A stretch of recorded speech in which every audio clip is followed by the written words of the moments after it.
రామ రామ రామేతి రమే రామే మనోరమే సహస్రనామ తత్తుల్యం రామనామవరాననే శ్రీరామనామవరానన ఓం నమేతి సీతాలక్ష్మణ సమేత రామచంద్ర పరబ్రహ్మణే నమ. శ్రీ ఆంజనేయాయ నమ. మనోజం మారుతుల్యవేగం జితేంద్రియం బుద్ధిమతావరిష్టం వాతాత్మజం వానరయోధముఖ్యం శ్రీరామదూతం శిరసా నమామి. భగవద్బంధువులందరికీ మా నమస్సుమాంజలు. మా స్పేస్లో వాల్మీకి విరచించినటువంటి శ్రీమద్ రామాయణాన్ని ప్రవచించుకుంటూ ఉన్నాం మనం. యుద్ధక్షేత్రంలో రావణాసురుడి సైన్యం రామదండులో ఒక్కొక్కటిగా నేలకూలుతూ ఉన్నదంట. పరాభవం పొందిన రావణాసురుడు తిరిగి లంకకు చేరి తన తమ్ముడైన కుంభకర్ణుడిని యుద్ధక్షేత్రానికి వెళ్ళమని ప్రాధేయపడ్డాడంట. ఇక్కడి నుంచి ఈ అధ్యయనంలో ఏం జరిగింది అనేది మనం వివరించుకుందాం. కర్ణుడిని చూస్తే యుద్ధానికి ముందు రావణాసురుడు తన మంత్రివర్గంతో జరిగిన సమావేశానికి హాజరైన తర్వాత మళ్ళీ వెళ్ళి యథాస్థానంలో నిద్రించాడంట కుంభకర్ణుడు. ఆ కుంభకర్ణుడిని మేలుకొలిపి యుద్ధక్షేత్రానికి పంపమని రావణాసురుడు ఆజ్ఞాపించడంతో ప్రభు ఆజ్ఞని పాటించడానికి రాక్షసులందరూ బయలుదేరారంట. సువిశాలమైన పర్వత గుహలో నిద్రిస్తున్నాడు కుంభకర్ణుడు. అంతే కదండి, కుంభకర్ణుడికి ఏ హంసధూలికా తలపాలు సరిపోతాయి చెప్పండి. ఆయన ఉన్న భారీ కాయానికి ఎంతటి పెద్ద బెడ్ చేయాలన్నా కూడా అది ఎవరి వల్ల కాదనమాట. అందుకనే ఒక పెద్ద సువిశాలమైన గుహలో నిద్రిస్తున్నాడంట కుంభకర్ణుడు. ఆ కుంభకర్ణుడిని లేపడానికి ఆహారాన్ని వెంట తీసుకుని వెళ్తున్నారంట భటులందరూ. అంతే కదండి, లేవగానే మంచి నిద్ర మీద ఉన్నాడు, ఎన్ని రోజులైందో పడుకొని.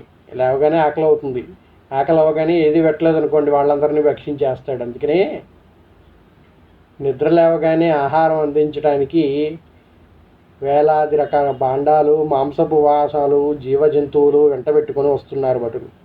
కుంభకర్ణుడు ఉచ్ఛ్వాస నిశ్వాసాలతో ఆ గుహ ప్రాంగణ ప్రవేశానికి అవకాశం లేకుండా ఉందంట. కుంభకర్ణుడు గాలి పీలుస్తూ వదులుతున్నాడంట.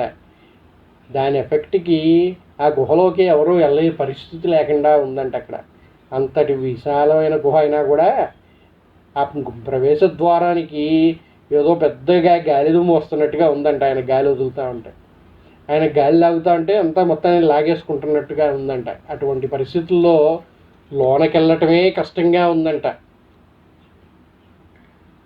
ఆ యోధుడు దీర్ఘంగా నిట్టూరుస్తుంటే ఆ వాయు మార్గంలో నిలబడటం కష్టమవుతున్నది. పాతాళ గుహ్వార సదృశ్యమైన నోరు, కొండ గుహల వంటి ముక్కుపుటలు, మేధస్సు, రక్తం అట్టలు కట్టి వాసన లేనే తాళవృక్ష సమాన దేహం, బంగారు భుజకీర్తులు, బహుదండాలు, సూర్యకాంతి లేని కిరీటం, ఆ నగనాన్ని భేదాహుని మేల్కోవటానికి వేల బేరాలు మ్రోగిస్తూ రాక్షస యోధులు ఆయన చెవుల్లో సింహనాదాలు, శంఖధ్వానాలు చేస్తూ ఉన్నారంట. అంతటి భారీకాయుడు చూశారండి. ఆయన ముక్కు పుటలే పెద్ద పెద్ద గుహల్లాగా ఉన్నాయంట. అంతటి భారీకాయుడిని మేల్కొల్పడం అంటే మామూలు విషయమా? అందుకే ఆయన్ని లేపాలంటే ఏం చేయాలో అర్థం కాక వీళ్ళకి పెద్ద పెద్ద బూరలు ఉంటాయండి. ఆ బూరల్ని ఊదుతూ ఉన్నారంట, బేరీ బాంకాలని మోగిస్తూ ఉన్నారంట రాక్షస యోధులు. ఆయన చెవుల్లో సింహనాదాలు, శంఖధ్వానాలు చేస్తూ గదాఘాతాలతో తాడించారు. మామూలుగా చెయ్యి పెట్టి లేవురానైనా అని చెప్పి ఇట్లంటే లెగుస్తాడా భారీకాయుడు? ఆయనకి స్పర్శ కూడా తెలియదు వీళ్ళు కొట్టేదానికి. అందుకే పెద్ద పెద్ద గదలు తీసుకొచ్చి దాంతో బారుతున్నారంట. అయినా కూడా రెప్ప వేయలేదంట. ఉచ్ఛ్వాస నిశ్వాసాలు యథాతథంగా సాగుతున్నాయి. ఆ దేహం మీదుగా గాడిదలు, గుర్రాలు, ఏనుగులు నడుస్తున్నాయి. ఎంత భారీకాయుడో చూడండి. మరి ఏనుగులే పైకెక్కి నడుస్తున్నా కూడా ఆయనకి స్పర్శ తెలియట్లేదంటే ఎంత భారీకాయుడో. మామూలుగా ఏనుగు చిన్నగా ఇట్లా కాలు ఇలా ఆడిస్తే చాలు మనం చచ్చిపోతాం. కానీ ఆ భారీకాయుడి మీద ఏనుగు ఎక్కి ఆడుకుంటున్నా కూడా ఆయనకేం కావట్లేదంట. రాక్షస గర్జనలతో ఆయుధ ప్రహారంతో సాగుతూనే ఉంది. ఆయుధాలు ముక్కలవుతూ ఉన్నాయి. అరిచి అరిచి రాక్షసులు అలసిపోయారు. అయినా రెప్ప విప్పలేదు కుంభకర్ణుడు. ఊపిరి ప్రభంజనంలో వస్తూ పోతున్నది. అయినా అవయవాలన్నీ పట్టుకు పీకుతూ సీసం కరిగించి చెవుల్లో పోశారు. అప్పటికి కొంత కదిలిక పుట్టింది. ఇక వీళ్ళ వల్ల కాలేదంట ఆయన లేపడానికి. ఏం చేస్తే లెగుస్తాడని చెప్పి సీసం తెలుసు కదండి, దాన్ని కరిగించి ఆయన చెవిలో పోశారంట. అప్పటికి కానీ కొంత కదిలిక రాలేదంట. ఆ పట్టులో మరోసారి మత్తేబాల్ని నడిపిస్తూ దేహాలతో మోదగా కనురెప్పలు విప్పుతూనే ఆకలితో 2 చేతులు జాపాడు. అగ్నికాంతులీనే నాలిక బయట పెట్టాడు. వీళ్ళు ఇలా కాదని చెప్పేసి కొంచెం కదిలాడు కదా, ఇక మళ్ళీ వదిలేసి ఆడ నిద్రపోతాడు అని చెప్పేసి మత్తేబాలని ఏనుగులన్నింటినీ ఎక్కించేశారంట. ఆయన మీద ఎక్కించి తిప్పుతూ ఉన్నారంట. గట్టిగా ఆయుధాలతో మోదుతూ ఉంటే కొంచెంగా కన్నురెప్పలు విప్పాడంట. విప్పడంతో ఆకలి వేసిందంట. ఎమ్మటే చేతులు జాపాడు దాన్ని ఏంట్రా తింటానికని. అగ్నికాంతులీనే నాలిక బయట పెట్టాడు. ఇంకేముంది, ఆకలి అవుతుంది, చేతులు బయట పెట్టేసి నాలిక బయటికి చెప్పాడు. రక్తభాండాల చేత కందించారు. కడవలు పూర్తవుతుండగానే వరాహ మహిషాది జంతువుల్ని అందుకొని కబాలించాడు. ఆయనకి మామూలు అయితే ఏం సరిపోతాయి, భాండాలు చేతికి అందించారంట. తాగాడంట. కడవలు పూర్తవుతున్నాయి, ఎంత ఇయ్యాలన్నా కూడా వాళ్ళ దగ్గర లేదు. ఇట్లా కాదని చెప్పేసి దున్నపోతుల్ని కొన్ని జంతువులు ఆయనకి ఇచ్చేశారంట. వాటన్నిటిని కూడా తినేశాడు. అవన్నిటినీ తినేస్తూ కళ్ళు నలుపుకొని వేలకు రావణ మంత్రులు ఎదుట నిలవగా, మహారాజా కుశలమే కదా, నన్ను అకాలంలో నిద్రలేపవలసిన ప్రమాదం ఏమిటి, అకారణంగా నన్ను మేల్కొల్పారే, దేవేంద్రుడైనా మన ముందు నిలబడలేడే, విశేషం చెప్పండి అనగా, ఏపాక్షుడు చేతులు జోడించి, మనకి దేవతాభీతి లేదు, నరవానరులు దండెత్తి వచ్చారు. సీతాపహరణ కారణంగా ఈ విపత్తు వచ్చినట్టు మీకు గుర్తుండాలి. ఈనాడు మన ప్రభువుకి రాముడు ప్రాణభిక్ష పెట్టాడు, అంతకంటే ఏం జరగాలి అన్నాడంట. లేచి చూశాడు, తినేశాడు, అంతా కొంచెం పొట్టకి సరిపోయింది. ఏమైంది, హఠాత్తుగా నన్ను లేపారు, మన ముందు ఇంద్రుడు లాంటి వాళ్ళే నిలబడలేరే, మా అన్న మంచిగా ఉన్నాడా, ఏం ఇబ్బంది లేదు కదా, ఎందుకు లేపవలసి వచ్చింది, దేవతలు ఎవరన్నా దండెత్తుకు వచ్చారా అని అడుగుతున్నాడంట. దానికి మంత్రులు, దేవతల వల్ల మనకి ఎటువంటి అపాయం లేదండి, కానీ నరవానరుల వల్ల ఆపద మొదలైంది. సీతాపహరణ గురించి మీకు గుర్తుండే ఉంటుంది, ఆ రోజు మనం మాట్లాడుకున్నాం కదా, వాళ్ళ వల్లే ఇప్పుడు వచ్చిన ఆపద. మీ అన్నగారైన రావణాసురుణ్ణి ప్రాణభిక్ష పెట్టి పంపించేశారు, అంతటి ఘోర పరాభవం జరిగింది అని చెప్పేసి మంత్రులంతా కూడా రావణాసుడి ఆ అగ్నిని మొత్తాన్ని కూడా కుంభకర్ణుడికి వర్ణిస్తూ ఉన్నాడంట. కుంభకర్ణుడు గర్జిస్తూ లేచి, ఇప్పుడే రంగరంగానికి వెళ్ళి రామలక్ష్మణుల రక్తాన్ని తాగి ప్రభు దర్శనానికి వస్తాను అన్నాడంట. లెగుస్తూనే కోపం వచ్చింది. వాళ్ళ అన్నయ్యనే ఎంత ఇబ్బంది పెట్టారనేసరికి, నేను డైరెక్ట్గా రణరంగానికే వెళ్తా, అన్నని కలవడానికి కాదు, వెళ్ళి ఆ రామలక్ష్మణుల రక్తం తాగి అప్పుడు వస్తాను ప్రభు దర్శనానికి అన్నాడంట. అప్పుడు మహోదరుడు ముందుకు వచ్చి, మహారాజా, కుంభకర్ణ మహారాజుతో మాట్లాడి ఆయన ఆజ్ఞ విని వెళ్ళటం ఉచితం అనగా అంగీకరించి మందిర ప్రాంతానికి వెళ్ళి స్నానాదులు ముగించి అలంకృతుడై అనుచరులను అందించి రక్తభాండాలు గడగడా త్రాగి ప్రేమిస్తూ రాజప్రాసాదానికి వచ్చాడు. లేపేటప్పుడు ఇచ్చింది తినేశాడు, అవి అరిగిపోయినట్టున్నాయి, మళ్ళీ అడిగాడంట. స్నానం చేయగానే మళ్ళీ ఆకలింది. ఎలాగా అడుగుతాడని చెప్పేసి వీళ్ళు ముందే రక్తభాండాలన్నీ సిద్ధం చేసుకొని ఉన్నారంట. వాడిని అందిస్తామంటే ఒక్కొక్కటిగా తాగేసి అన్నగారిని కలవడానికి రాజప్రాసాదానికి వచ్చేసాడంట కుంభకర్ణుడు. రాజవీధిలో వెడుతుంటే చూసిన వానరులు పెద్ద పర్వతం నడుస్తున్నట్టు అనిపించి వాళ్ళకు పిక్కబలం చూపగా, రాముడు, సుగ్రీవ, ముల్లోకాల్ని ఆక్రమించే ఈ విశాల దేహుడెవడు, ఇటువంటి ప్రాణి భూలోకంలో ఉంటుందనే వినలేదే అనగా, పక్కనున్న విభీషణుడు, ఆయన మా అన్న కుంభకర్ణుడు.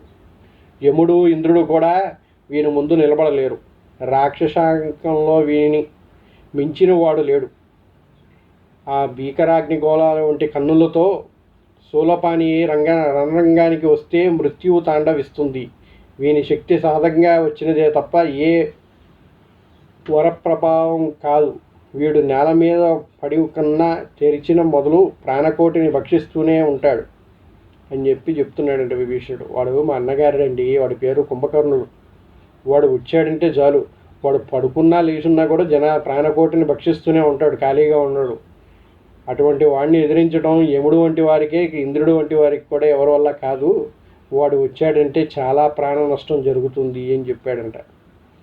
సర్వప్రాణిగణం దేవేంద్రుడు శరణ వేడింది. ఆయన వజ్రాయుధంతో ప్రహరించినప్పుడు ఈయనకు పొలికేక బిట్టగా చతుర్థ బోనాలు దద్దరిల్లినవి. వజ్రఘాతంతో క్రోధంతో ఐరావత దంతం లాగి ఇంద్రుడిని బాధించాడు. దేవేంద్రుడు బ్రహ్మను శరణ వేడాడు. బ్రహ్మ కుంభకర్ణుని పిలిపించాడు. వచ్చిన విని ఆకారం చూసి చకుతుడై బ్రహ్మాంతుడగా, ఓరి నిన్ను పులస్త్యుడు లోకనాశనానికి పుట్టించి ఉంటాడు. ఈరోజు మొదలు నువ్వు చచ్చిన వాడిలా పడి ఉండు అని శపించాడంట. బ్రహ్మదేవుడి శాపం వల్ల వాడు ఎక్కువ శాతం నిద్రపోతూ ఉంటాడంట. లేకపోతే వాడు లేచుంటే అందరిని చంపేస్తాడు. ఒకానొక సమయంలో ఇంద్రుడినే బాధించాడంట. అందరూ వాడి బాధ తట్టుకోలేకపోయి ఇంద్రుడికి చెప్తే ఇంద్రుడు వజ్రాయుధంతో కొట్టబోయాడు.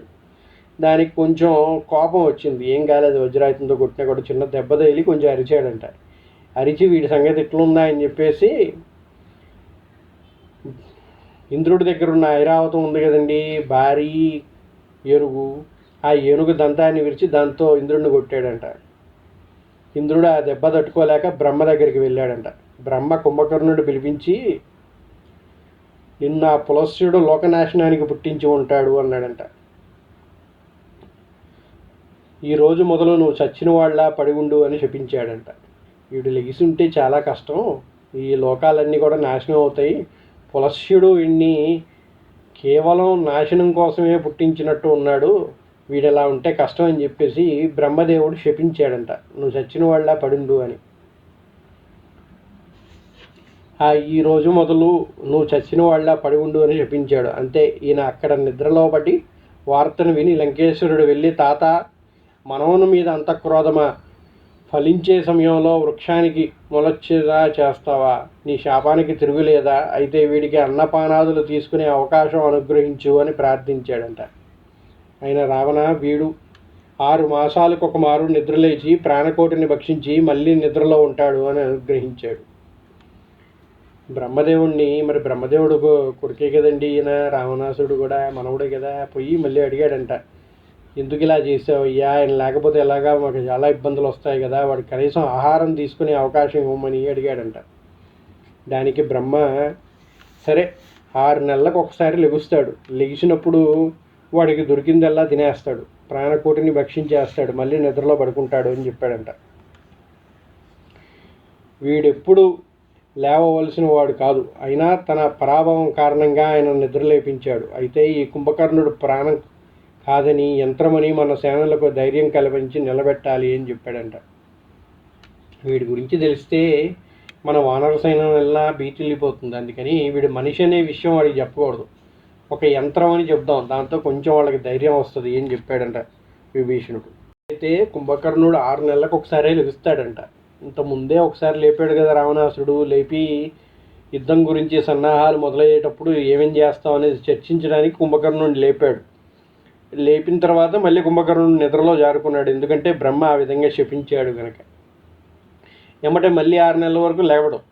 కానీ ఎప్పుడైతే రాముడి చేతిలో రావణాసుడు పరాభవం చెందాడో ఇక తట్టుకోలేక రావణాసుడిని లేపాడంటే. ఎందుకంటే రావణాసుడు అంటి వాడినే పరాభవించారంటే వీళ్ళు మామూలు వాళ్ళు కాదు, వీళ్ళని ఓడించడం అంత సుసాధ్యమైన విషయం కాదు అని తెలుసుకున్నవాడై కుంభకర్ణుడిని నిద్రలేపాడు. వీడిని చూస్తే మన వానర సైన్యం అంతా కూడా భయపడిపోతుంది. అందుకని వీడు మనిషి అనే విషయం వాళ్ళకి, రాక్షసుడు అనే విషయం వాళ్ళకి తెలియనీయకుండా వీడు ఒక యంత్రం అని చెప్దాం, అప్పుడు కొంచెం మన సైన్యానికి ధైర్యం కలుగుతుంది, లేకుంటే వానర సేన వీడి ముందు నిలబడదు అన్నాడంట.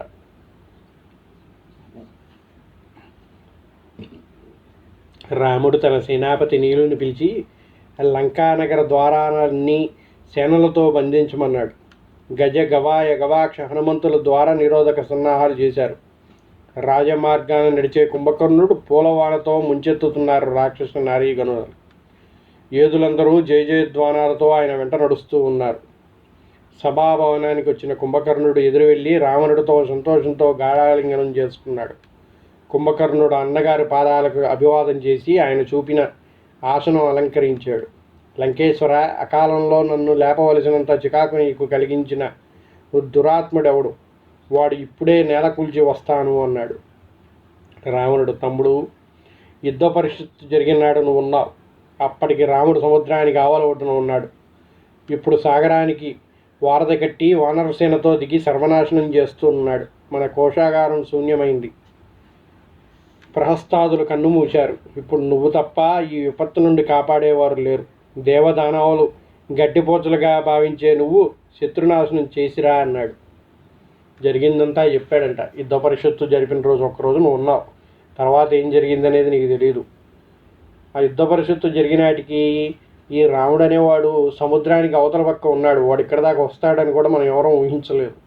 కానీ ఈరోజు సేతు నిర్మాణం చేసి వానరసేనతో మొత్తం లంకా నగరానికి చేరుకున్నారు వీడు. ప్రహస్తుడు లాంటి వాళ్ళందరూ కూడా చనిపోయారు. ఇప్పుడు ఎవరూ లేరు. వాళ్ళందరూ కన్ను మూశారు. ఈ పరిస్థితుల్లో నువ్వు తప్ప ఈ లంకా నగరాన్ని ఎవరూ కాపాడలేరయ్యా. దేవదానవులందరినీ కూడా గడ్డిపోచలుగా భావించే నువ్వు శత్రునాశనం చేసిరా అన్నాడంట రావణాసుడు. కుంభకర్ణుడు అప్పుడు మంత్రిపరిషత్తుతో నేను చెప్పవలసిన మాటలు చెప్పాను. మంత్రులతో ఆలోచించకుండా చేసే దుస్సాహసం తెచ్చిపెట్టిన 30 దేశకాల విరుద్ధ కర్మలు వాటి ఫలితాలివ్వకుండా పోవు. ధర్మార్థ కామాలని సమయానుసారంగా సేవించమని ప్రభు కాలవంచితుడు అవుతాడు. సామధాన భేదదండాలు సక్రమంగా అనుసరించిన వాడు అధఃపాతానికి చెందక తప్పదు. ప్రియంగా ప్రగల్భాలు పలికే మంత్రుల కంటే శత్రువు ఉండడు. ఇంతసేపు నేను మాట్లాడుతున్నానంటే అదంతా నీ మీద ప్రేమతోనే. ఇప్పుడు చెప్పు, నువ్వేం చేయమంటావో అన్నాడు. ఆనాడే చెప్పాడంటే కుంభకర్ణుడు యుద్ధ పరిషత్తు రోజే. కామక్రోధ మదమాశ్చర్యాల్ని అదుపులో పెట్టుకోవాల్సిన వాడివి నువ్వు అన్నీ తప్పావు. ఆ రోజు నువ్వు చేసిన తప్పు వల్లే ఈరోజు ఇవన్నీ అనుభవించాల్సి వస్తుంది. నేను అప్పుడే చెప్పాను కదా. నిన్ను పొగిడేవాడి మాటలు వింటే ఇదే పరిస్థితి వస్తుంది. సరే, ఇప్పుడు అదంతా జరిగిపోయింది.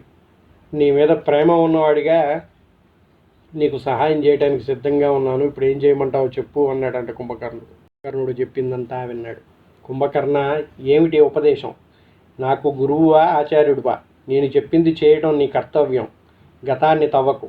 నా మీద నీకు గౌరవం ప్రేమ ఉంటే తక్షణం వెళ్ళి వారిని సంహరించిరా అన్నాడంట.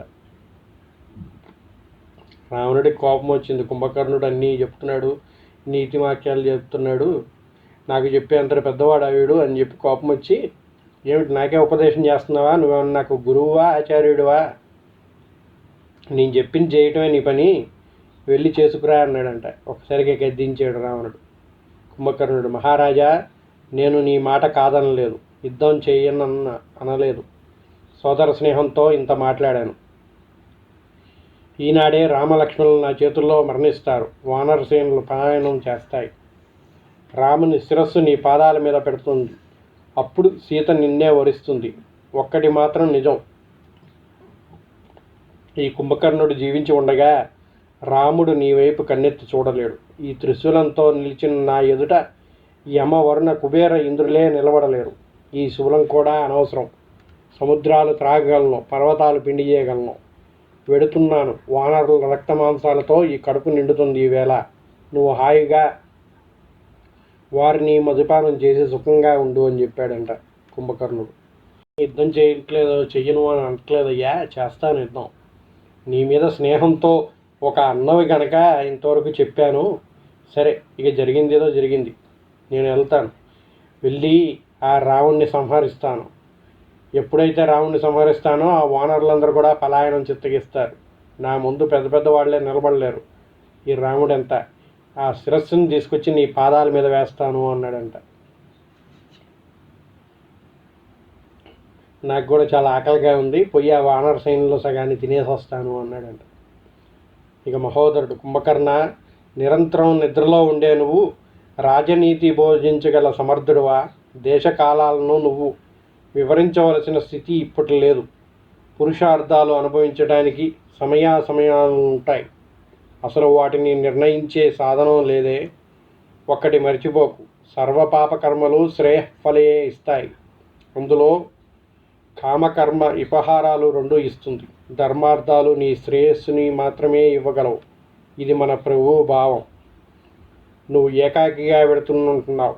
ఎంత అవివేకివి. జనస్థానంలో కరదూషణులందరూ ఒక్క రాముని చేతిలో వాలిపోయారు తెలుసా. అటువంటి వారితో పోరు సాగించడానికి వెడుతున్నానంటే ప్రాణాల మీద ఆశ లేనివాడు చేయవలసిన పనియే. నీ రాముని వైపు తిరిగాడు. మన కుంభకర్ణుడు చెప్పిందంతా కూడా విన్నాడంట. ఇని మహోదరుడు చెప్పాడంట, ఏమయ్యా ఏమనుకుంటున్నావు నువ్వు? ఎప్పుడు నిద్రలో ఉండేవాడికి నీకేం తెలుసు ఇవన్నీ ఏం జరుగుతాయి ఏంటి అనేది? మీ అన్నగారికి అన్నీ తెలుసు, తెలిసి కూడా చేస్తున్నాడు. ఆయనకి ఏం చేయాలో ఏం చేయకూడదో చెప్పేంతటి వాడి నువ్వు కాదు. కానీ పెద్ద పోయి రాముడితో ఒక్కడవే వెళ్ళి పోరాడతా అంటున్నావు. అది కరెక్ట్ అయిన పని కాదు, అది అవివేకమైన పని. కరదూషణాదులందరినీ ఒక్కడు రాముడు తన బాణంతో చంపేశాడయ్యా. అటువంటి వాడితో పోరు సాగించడానికి వెడుతున్నానంటే నీ ప్రాణాల మీద ఆశ వదులుకొని వెళ్ళటం అనేది కనుక జాగ్రత్తగా ఉండాలి అని చెప్పాడంట. ప్రభు, నాదొక్క మనవి. ద్విజ్వహ సంహాద్రి వితర్ణత కుంభకర్ణులతో నేను రామ సంహారానికి వెడతాను. మా 5గురు చేతిలో ఆయన కన్ను మూస్తాడు నిశ్చింత గల. రామబాణఘాత రక్తశక్తల త్రాగులమై వచ్చి మేము రాముని భక్షించాము అని చెబుతాము. మమ్ము ఘనంగా సత్కరించి ఏనుగుల మీద ఊరేగిస్తారు. రాముడు మరణించాడని నగరమంతా ఉత్సవం జరుపుకుంటారు. ఆ వార్తని విని సీక శోక నగరంలో ముగుందుతుంది. అప్పుడు నువ్వు విచారంతో వెళ్ళి ఆమెను ఓదారుస్తావు. దానితో సీత మనసు మార్చుకొని నిన్ను వరిస్తుంది అన్నాడంట మహోదరుడు. రాజభోగాలు రుచి తెలిసిన ఆడది భర్త మరణించాడని విన్నాక తప్పనిసరిగా లంకా నగర భోగాలను ఆశపడుతుంది. అందువల్ల యుద్ధము తప్పుతుంది అన్నాడంట.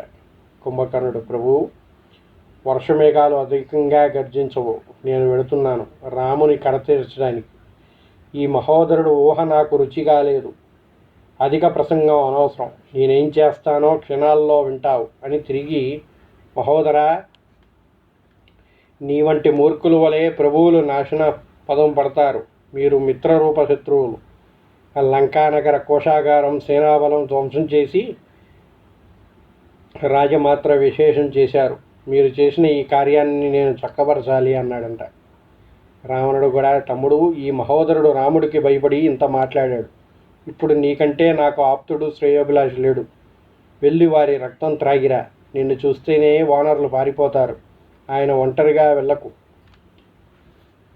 నీ ఆకారం చూస్తేనే వానరులు అందరూ పారిపోతారు. వాళ్ళ రక్తం తాగేసిరా, కానీ ఒంటరిగా మాత్రం వెళ్ళకు అని చెప్పాడంట కుంభకర్ణుడికి రావణుడు. కుంభకర్ణుడు శూలం చేతబట్టాడు. రాముడు పరమ సంతోషంతో వీర కంకణం కట్టి రావణుడు కుంభకర్ణుడు బయలుదేరుతా ఉంటే అట్లే పంపించలేదండి. ఎంతైనా తమ్ముడు కదా, తమ్ముడు యుద్ధానికి వెళ్తున్నాడు, ఇక నాకు విజయం లభించినట్టే అని పరమ సంతోషంతో వీర కంకణం కట్టి పంపించాడంట తమ్ముడికి. తన మెడలో ఉన్న రత్నాల హారం తీసి కుంభకర్ణుడు మెడలో వేశాడంట. అంగుళీకం తొడిగి నడుముకి శ్రోణసూత్రం బంధించాడు. మందరగిరికి మహాభుజంగం చుట్టినట్టుగా ఉందంటది. మరి అంత బారీకాయుడు కదండి మందరగిరి అంతా ఉన్నాడంట. ఆ మందరగిరికి మహాభుజంగం చుట్టినట్టు ఉందంట. త్రిపురాసుర సంహారం వెళ్ళే రుద్రుని వలె ముల్లోకాలు ఆక్రమించే త్రివిక్రముని వలె వెలుగుతూ కుంభకర్ణుడు అన్నగారిని గాఢంగా కౌగిలించుకొని ప్రదక్షిణ చేసి ఆశీర్వాదం పొంది బయలుదేరాడు. వెంట చతురంగ బలాలు వస్తున్నాయి. ఎన్నో దుశ్శకునాలు గోచరించాయి. లక్ష్య పెట్టక రాజవీధు దాటి ద్వారం గుండా వెళ్ళక కోటగోడ ఆవెల దాటి సింహనాదం చేశాడంట కుంభకర్ణుడు. మరి ఆయనకి ద్వారాలు ఇవన్నీ సరిపోతాయండి, అంత భారీకాయుడు కదా. రావణాసురుడు ఆశీర్వాదం తీసుకొని ప్రదక్షిణ చేసి చతురంగ బలాల్ని వెంటబెట్టుకొని బయలుదేరాడంట. ఆయనకు కూడా బయలుదేరుతామంటే అన్ని దుశ్శకునాలు కనిపించాయంట. చూసారా, రావణాసురుడు యుద్ధం మొదలుపెట్టిన కాడి నుంచి కూడా రావణాసురుడు సైన్యంలోని యోధులందరికీ కూడా బయలుదేరే ముందు దుశ్శకునాలే ఎదురయ్యాయంట. అయినా కూడా వెన్ను చూపకూడదని అందరూ ముందుకెళ్ళారు. ఇక్కడ కుంభకర్ణుడికి కూడా అలాగే అన్ని దుశ్శకునాలు గోచరించాయంట. అయినా కూడా లక్ష్య పట్టక రాజవీధుల ద్వారం గుండా వెళ్ళక కోట కూడా అవలేలగా దాటి సింహనాదం చేశాడంట. మరంత భారీకాయుడు ద్వారం నుంచి వెళ్ళాలంటే సరిపోదు కదా. ఇట్లా కాదని చెప్పేసి కోట ద్వారాలు ఉంటాయి కదా, పక్కన ఉన్న గోడలు, ఆ గోడల మీద నుంచి ఒక కాలెడు పెట్టేసి అవతలకి వెళ్ళిపోయాడు. చాలా సింపుల్గా వెళ్ళిపోతాడు. ఎందుకంటే ఆ కాయానికి లంకానగరం మొత్తం కూడా ఒక 2 అడుగుల్లో అవతలకి వెళ్ళిపోతాడు, వేసేస్తాడు. అంత మహాకాయుడు. మందర పర్వతం అంత ఉన్నాడంటే మామూలు వాడు కాదు. 600 ధనువులు పొడవు, 100 ధనువులు కైవారం గల దేహంతో నడుస్తున్న పర్వతంలా వచ్చి కుంభకర్ణుడు సింహగర్జన వానరసేన చెల్లా చెదురైంది. ఎలా ఉన్నాడో చూడండి కుంభకర్ణుడు. 600 ధనువులు పొడవు అంట, అప్పటి లెక్కల ప్రకారం ధనువులు అనేవాళ్ళు. 100 ధనువుల కైవారం గల దేహం అంట, చుట్టుకలత 100 ధనువులు ఉందంట. 600 ధనువులు పొడవు ఉన్నాడంట, అంత ఎత్తున్నాడు. అని చుట్టూ వెడప ఉంటుంది అంటే 100 ధనువులు అంట. అంటే చుట్టుకొలత అంటారు కదా, కైవారం రేడియస్, 100 ధనువుల రేడియస్ దేహంతో నడుస్తున్నాడంట. ఒక పెద్ద పర్వతమే కదిలి వచ్చినట్టుందంట కుంభకర్ణుడు వస్తూ ఉంటే. ఒక్కసారి ఆయన సింహగర్జన చేసేసరికి వానరసేను మొత్తం కూడా చెల్లా చెదురైపోయిందంట. ప్రాణరక్షణకై పలాయనం సాగిస్తూ ఉంటే అంగదుడు వారందరినీ పేరు పేరున పిలిచి ఉత్సాహం కల్పించి యుద్ధ సన్నద్ధులను చేశాడు. నల నీల గవాక్ష కామాదులు బండరాళ్ళు మహావృక్షాలు విసిరారు. అవి కుంభకర్ణుడి దేహానికి తల్లి చూర్ణమవుతున్నాయి. పెద్ద పెద్ద బండరాళ్ళు ఎత్తేసి ఇసేస్తున్నారంట. ఆ బండరాళ్ళు ఆయన ఏం చేస్తాయండి, ఆ భారీగాయుడిని అవి ఆ బండరాళ్ళు ఆయనకి తగలగానే పిండి పిండి కింద పడిపోతున్నాయంట. కొందరు చెట్టు కొమ్మల సందులతో దూరారు, కొందరు అక్కడే కూలబడ్డారు, మరి కొందరు సేతువు దాటిపోవడానికి ప్రయత్నిస్తున్నారు. అప్పుడు అంగదుడు, ఓ మహావీరులారా, ఏమిటి దైన్యం? ఈ జీవితం ఎప్పుడో కడతేరేది. ఈ దుష్ట రాక్షసులతో పోరాడి మరణిస్తే బ్రహ్మలోకాలు లభిస్తాయి. జయించిన శాశ్వత కీర్తి మనది. ఎందుకు అలా పారిపోతున్నారు పిచ్చివాళ్ళలాగా? ఏమనుకుంటున్నారు? ఈ దుష్ట రాక్షసుల చేతిలో మనం పోరాడి ఒకవేళ మరణిస్తే మనకి బ్రహ్మలోకాలు కలుస్తాయి. జీవితం అనేది ఈరోజు కాకపోతే రేపైనా మనం మరణించాల్సిన వాళ్ళమే. అట్లాంటిది వీళ్ళతో పోరాడి కనుక మనం మరణిస్తే మనకి చక్కగా బ్రహ్మలోకాలు లభిస్తాయి. భయపడకండి రండి అన్నాడంట. జయించామా శాశ్వత కీర్తి. ఈ రాక్షసుడు రాముడిని కంటపడే వరకే బ్రతికి ఉంటాడు. వీడెంతవరకు మన రాముడి కంటపడే వరకే బ్రతికుంటాడు, భయపడకండి. మరుక్షణంలో అగ్నిపడ్డ మిడత వీడి అటువంటి వీడొక్కడిని చూసి ఇంతమంది భయంతో పారిపోవటమా? వాడొక మిడత లాంటి వాడు. ఒక్కసారి రాముడు చూపు వాడి మీద పడ్డదంటే మిడత మీద అగ్ని పెడితే ఎలా కాలిపోతుందో అలా అయిపోద్ది వీడి పరిస్థితి. అట్లాంటిది వీడి గురించి ఇంతమంది భయపడి పారిపోవడం కరెక్ట్ కాదు అని చెప్పాడంట. ఈయన ఉత్సాహ వాక్యాలు వెలిగేసరికి వానరులంతా కూడా తిరిగి యుద్ధ సన్నద్ధులయ్యారు. వానర రాక్షస సేనల మధ్య పోరు ప్రారంభమైంది. 10 20 100 వానరులు కుంభకర్ణుడు పిడికిళ్ళు చిక్కి పర్వత గుహ వంటి బిలంలో పడుతున్నారు. వాడు నోట్లో వేసుకుంటున్నాడంట. ఆ యోధిని మరదృష్టంలో మధ్య పడపటా ధ్వనులతో లోపలికి పోతున్నారు. అది చూచిన వానర యోధపతి ద్వివిధుడు కాలమేఘం వంటి పర్వతం విడిచాడు. అది కుంభకర్ణుడి ఎడం చేతి విసురుకి అడ్డు తిరిగి రాక్షస సేన మీద పడి వారిని విప్పు చేసింది. అటు నుండి హనుమంతుడు బండరాళ్ళు మహావృక్షాలు వానరలా కుంభకర్ణుడి మీద కురిపిస్తున్నాడు. అన్నీ కుంభకర్ణుడు శూలానికి ఆహుతవుతుంటే కోపితుడైన మారుతి గిరిశిఖరం వదిలాడు. అప్పటికి కుంభకర్ణుడు ఆవేశం శూలాన్ని కదిలించి హనుమంతుని భుజమధ్యానికి నడిపించింది. భుజం మీద కండరాలు కది రక్తదారులు ప్రవహించగా హనుమ భరించలేని బాధతో గర్జించాడు. చూసారా, హనుమంతుడికే బాధ కలిగిందంట ఈ భారీకాయుడు శూలాన్ని వల్ల. ఏం చేశాడు? పోయాడు, పెద్ద గిరిశిఖరాన్ని విసిరేశాడు. కుంభకర్ణుడికి కూడా కొంచెం ఆవేశం వచ్చింది, దెబ్బ తగిలింది లైట్గా. ఇట్లా కాదని చెప్పి తన శూలంతో హనుమంతుడిని గుచ్చబోయాడంట. హనుమంతుడు భుజం మధ్యానికి నడిపించాడు. అది తీసుకెళ్ళి హనుమంతుడు భుజానికి తగిలిచ్చాడు. భుజం మీద కండరాలు కదిలి రక్తదారులు ప్రవహించాయంట హనుమకి. భరించలేని బాధతో గర్జించాడంట హనుమంతుడు. హనుమంతుడే అరిచేసరికి వానరులంతా కూడా భయపడిపోయారు. రాక్షసులకి మహోత్సవం కలిగిందంట. ఎప్పుడైతే కుంభకర్ణుడు ద్వారా బాధింపబడ్డాడో హనుమంతుడు, అప్పటిదాకా హనుమంతుడు అంటే భయపడ్డ రాక్షసులు ఒక్కసారిగా సంతోషం కలిగిందంట వాళ్ళకి. ఇక్కడితో ఈ అధ్యాయాన్ని ముగించి మరో అధ్యాయంలో కుంభకర్ణుడి యుద్ధం ఏ విధంగా నడిపిస్తూ ఉన్నాడు, హనుమంతుడినే బాధించిన కుంభకర్ణుడు మిగిలిన వాళ్లతో ఏ విధంగా యుద్ధం చేస్తున్నాడు అనేది మరో అధ్యయనంలో చెప్పుకుందాం. స్వస్తి. సర్వే జనా సుఖినో భవంతు.